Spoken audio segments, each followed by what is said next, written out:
posted a video on YouTube in 2 months. And it's crazy because my goal for the year was to post a video a week, but life has happened as it tends to happen. And it's crazy also because I had planned to post a video talking about my goals for the year, or I think it was for the first quarter, because that would have been what, January, February, March. Yeah.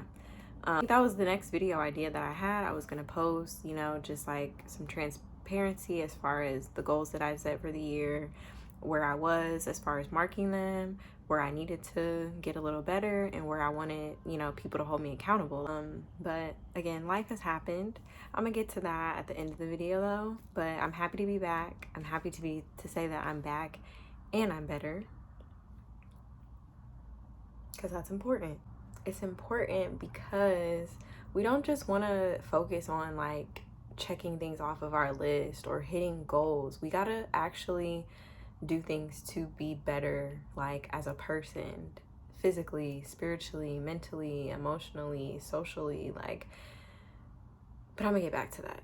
Also, just have to know, because if you watch my other videos, I usually be on here barefaced, barely faced, just a little mascara, a little 1-2. But as you can see, get closer. I have a full beat today. Shout out to Face by Nikki on Instagram, and her brand, Beat Gang Lashes. I'm gonna shout them out. I'm gonna put something there. She has a whole new collection coming out, some new glosses like what I have on today.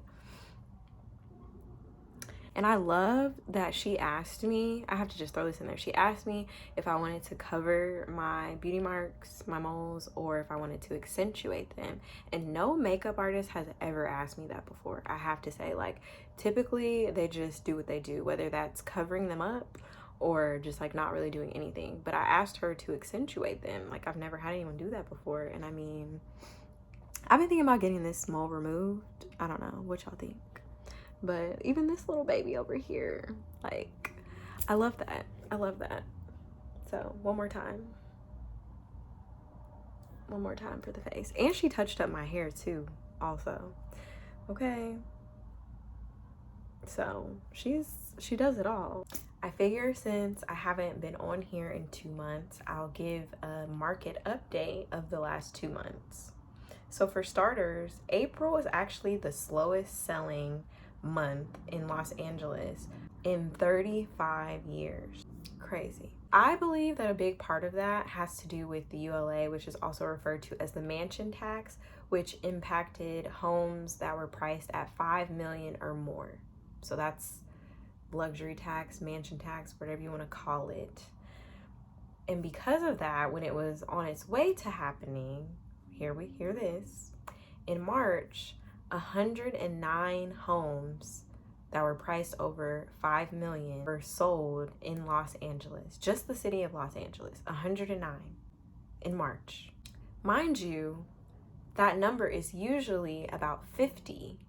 Then we go over to April, only 2 sold in April, and then only 10 in May, which is very significant from the average that's usually about 50. So that goes to show you that those luxury sellers were very much driven by that mansion tax coming into play, because they were scrambling to make those sales back in March. Okay, when I was at them luxury listings, they were scrambling to sell those homes before that luxury tax was going to hit them.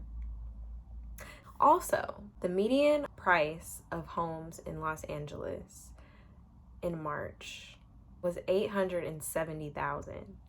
In comparison to last March, it was $912,000. So that's about a 5% decrease, or $42,000, I think, roughly decrease in the median home price value. So obviously, because of that, home equity declined with that price drop. It should improve as prices are bouncing back.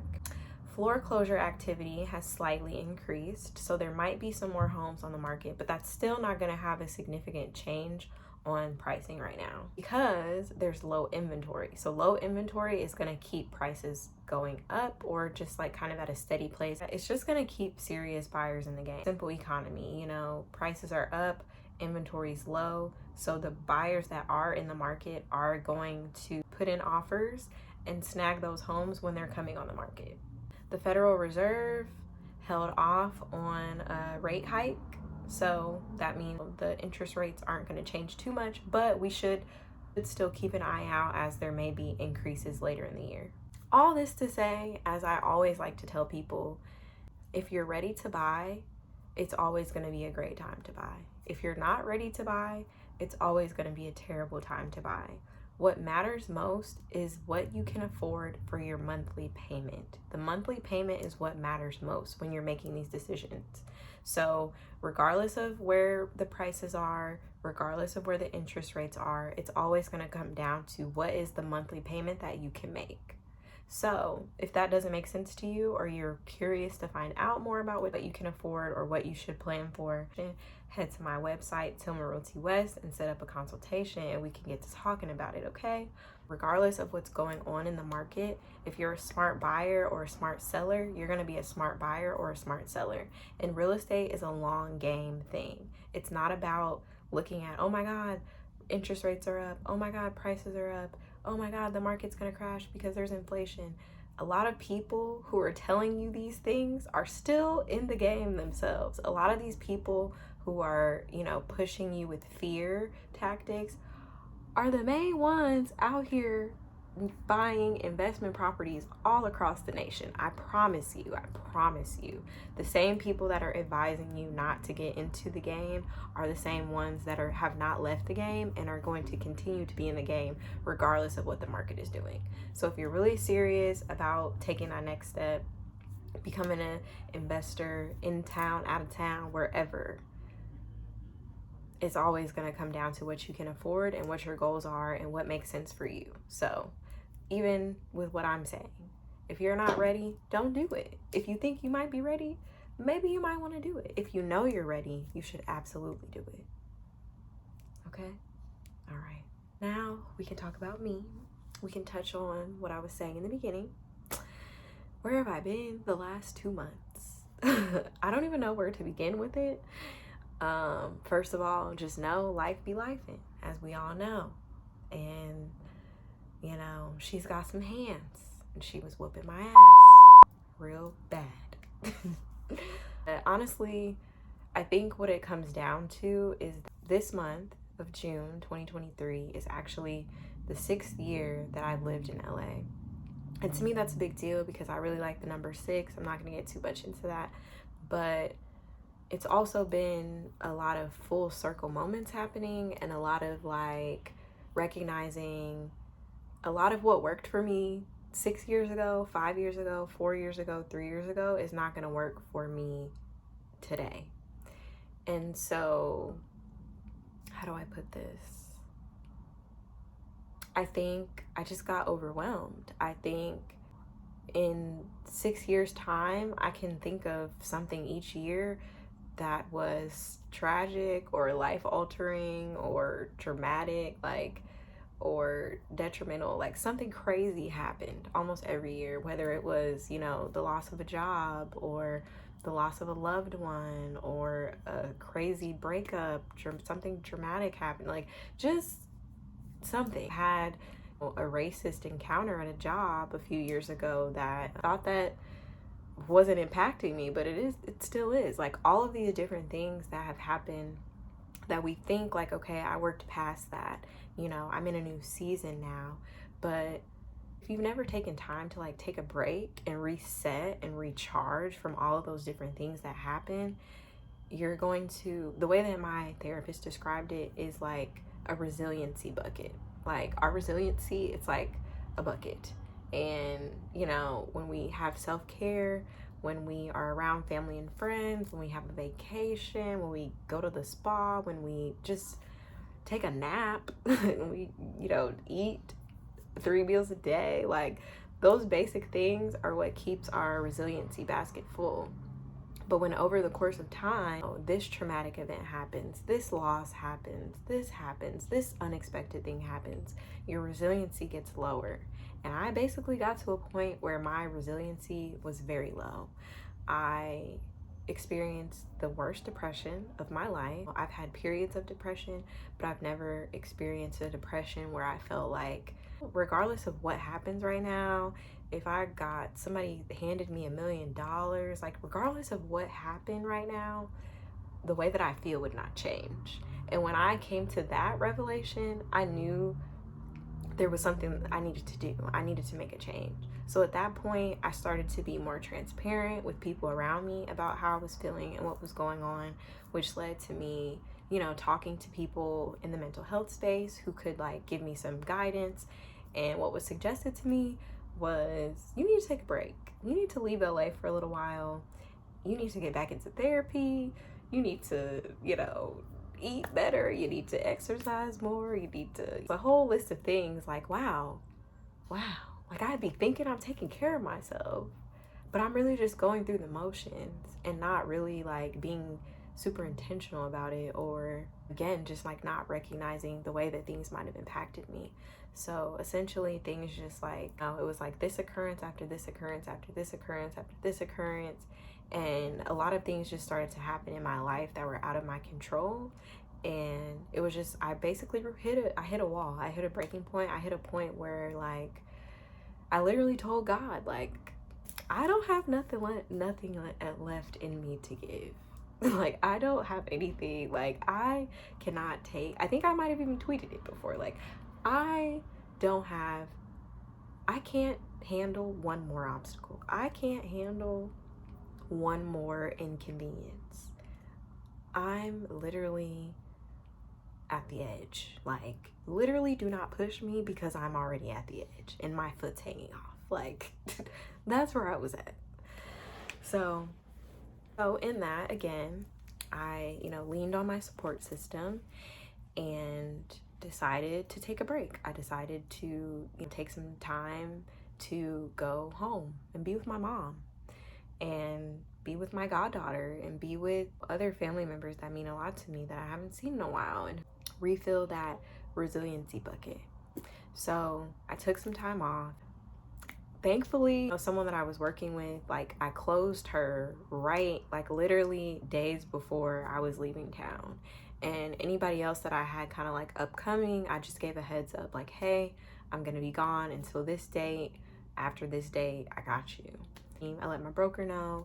I let a couple friends know. I didn't even let everybody know. I didn't make an announcement on social media. Like, people were just like, hey, I feel like I haven't seen you in a while. I feel like I haven't seen you post in a while. Are you okay? Like, and that was when I knew, like, when people who I hadn't even told that something was going on started reaching out to me, I was like, oh, you're not okay. Like, you're not okay.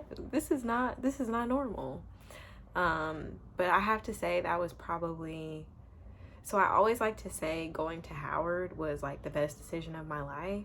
But I also have to say that leaving LA for a little bit to take some time off and really not do anything, not put pressure on myself or receive pressure from others, that is probably the second best decision that I've ever made in my life. Because in the last 6 years, I've never had a break of more than like 4 or 5 days.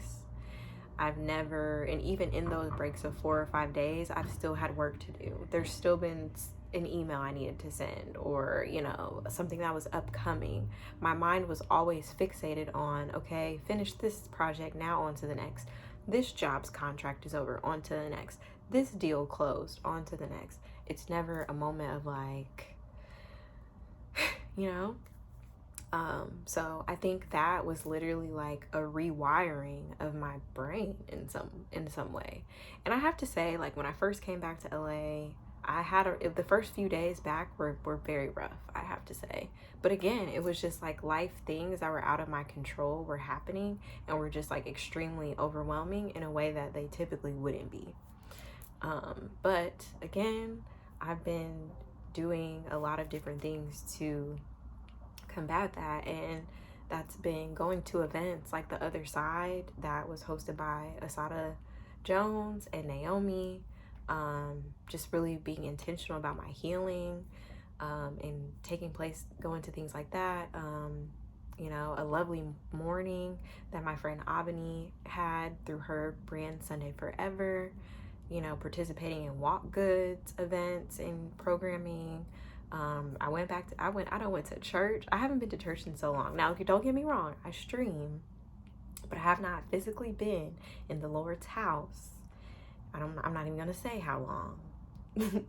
But I went to church, I tithed, have been eating, I've been working out, I've been reading and meditating and sleeping, like honoring my body when I know I don't feel like doing shit, and just not doing shit. And when I have a burst of energy, I lean into it and get more done. And then, so that in those moments where I know I need to rest, I'm not thinking about, oh my God, I need to do this, I need to do that, I didn't get that done. Again, just like having that transparency. Like, there's family members that never even knew that I, you know, dealt with anxiety, that I opened up to about. Whether they were receptive or understanding to it initially, you know, I think that they have a better understanding now and were able to offer me some empathy and grace, and be supportive in the decisions that I need to make to be my best self. So I just wanted to say that, you know, regardless of how things may look on the outside, you really don't know what people are struggling with inside. And even me saying all this now, like, that just kind of like scratches the surface of the severity of what I was dealing with. But I did feel the need to say that because we're also always so focused on content, and especially being in a field like real estate, you know, it's very much like fake it till you make it. It's very much show up and be cute and be in the fancy house and, you know, be like this. And great, I am that person. I can be that person. But I think in order to be that person, you got to take the time that you need for yourself. So I have to say, I'm very proud of myself for the work that I'm doing. And I'm thankful for the people that I have around me who have been supportive and just like making sure I'm okay. And yeah. I don't know if this is like an organized thought or if any of this is going to make sense. I'll definitely see once I edit it. But yeah, I just felt the need to share that. I think we all go through different struggles, and it's just important to know that we're not alone. And simple things like being transparent, I think that's the number one thing. Just like being vulnerable. It's not a weakness, it's a strength. Letting people know that you're not okay, it does not make you weak. It actually makes you strong. And that's something that I've realized through all of this. Like, me being able to push through and, you know, move forward, to be back here with a beat face in a new apartment at that. I didn't even talk about that. I done moved out of the other apartment. You know, the blue couch and my little art wall, it's gone. That was one of the major changes that happened. But yeah, so I just have to say I'm really proud of myself, patting myself on the back, hugging myself, because I really did it. And that's admirable, period. And cancer season is coming up. My birthday is coming up. I'm about to walk into a whole new year.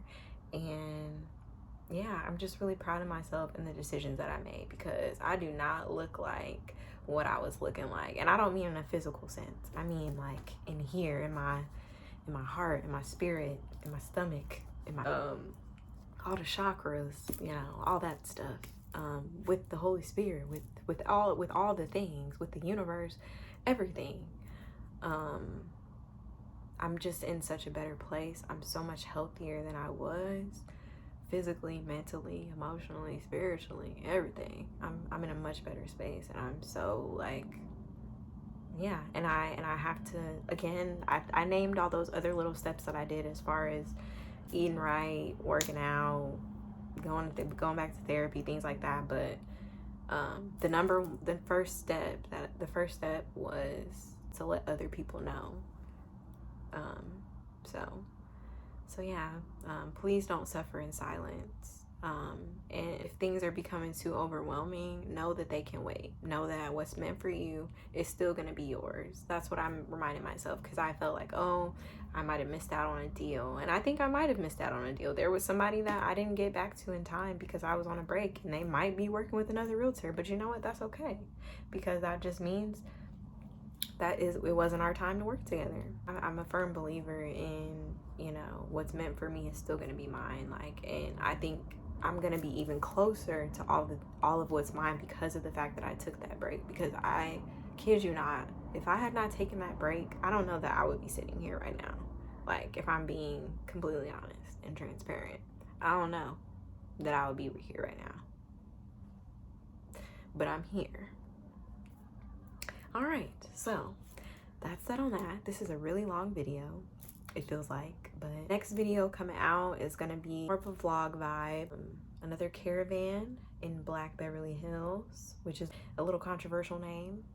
If you know, you know, but I'll be touching on that in the video. And yeah, just some other stuff, some little tours. We got more coming back. I'm back, okay? I'm also wanting to get more into my lifestyle stuff too, especially now that I'm in like a better space in my life. I think I'll be able to do a little bit more of like personal vlog and not just the real estate. But either way, we here. I'm back. I love y'all. I truly am sending and praying that whatever you need, that you are filled with it. And yeah, be blessed. And yeah, that's all I got. Let's get into this face one last time. And look at these nails also. I'm just shouting out everybody today. Manny's LA. And P. Stevens, Pleasant Stevens on the haircut. Nikki touched it up, but Pleasant did the cut. Ooh, that was a good rhyme.